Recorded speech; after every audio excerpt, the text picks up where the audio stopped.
The night my parents called me a parasite, it wasn't during a fight. It wasn't loud.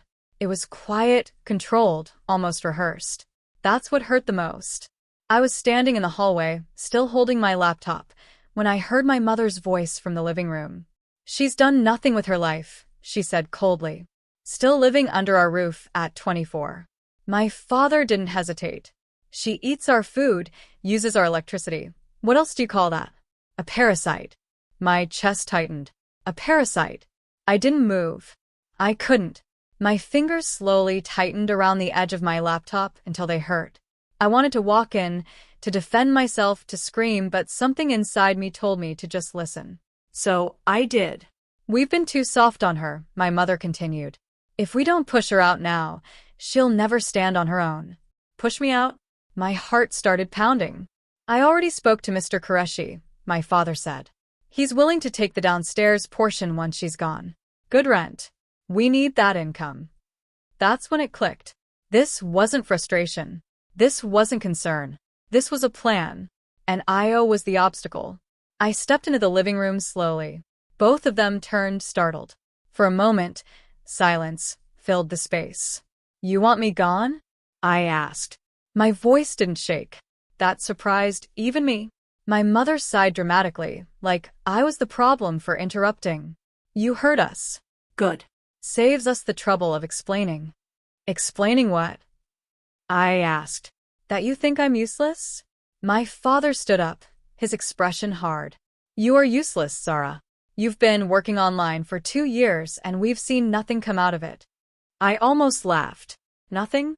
Do you even know what I do?" I asked quietly. My mother rolled her eyes. "Some nonsense on your laptop all day.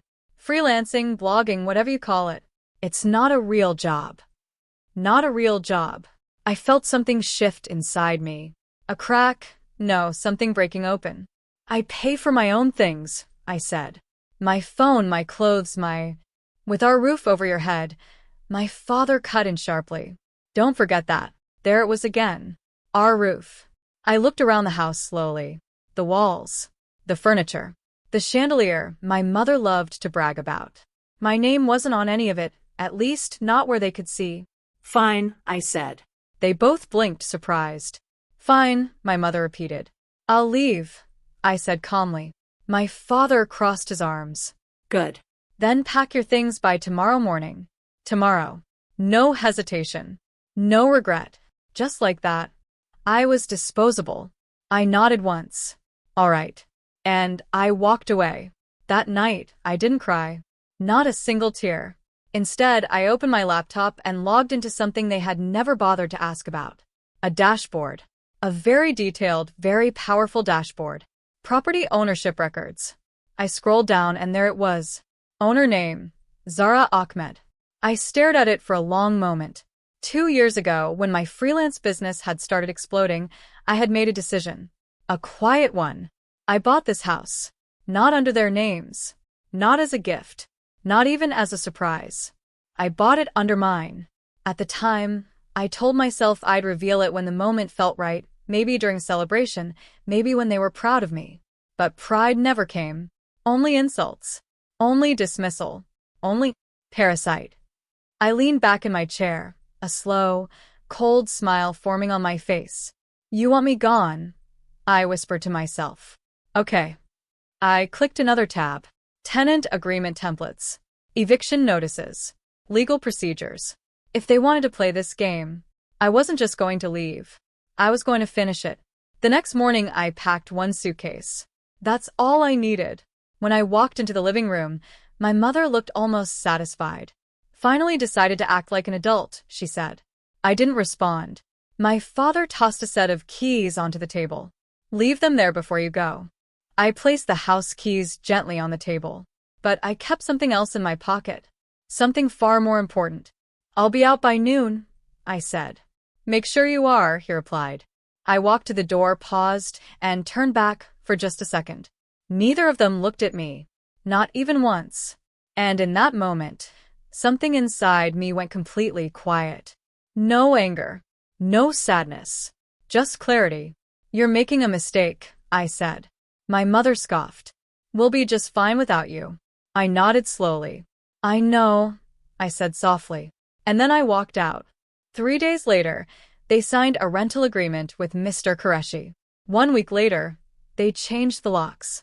2 weeks later, they forgot about me. Exactly as I expected. But on the 15th day, at precisely 10 a.m., there was a knock on their door. Not just any knock. A firm, official one.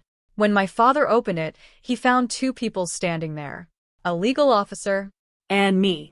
His face drained of color instantly. Zara? He whispered. I smiled. Not warmly. Not kindly. Just enough to make him uncomfortable. Good morning, I said. My mother appeared behind him, confused. What is she doing here? I stepped forward slightly. I'm here, I said calmly, to discuss the house. My father frowned. What about it? You have no. The legal officer cleared his throat and handed him a document. Sir, this property is registered under Ms. Zara Ahmed's name. Silence. Heavy, crushing silence. My mother grabbed the paper, scanning it rapidly. Her hands started shaking. This is fake, she said. It's verified, the officer replied. I watched their faces carefully. Shock. Confusion. And then fear. I tilted my head slightly. You called me a parasite, I said softly. Living under your roof. I stepped closer. Turns out it was the other way around. My father's voice cracked. Zara, what is this? This, I said, pulling out another document, is a formal notice. My mother looked at me, her eyes wide. Notice? I met her gaze directly. You have 30 days, I said, to vacate my house.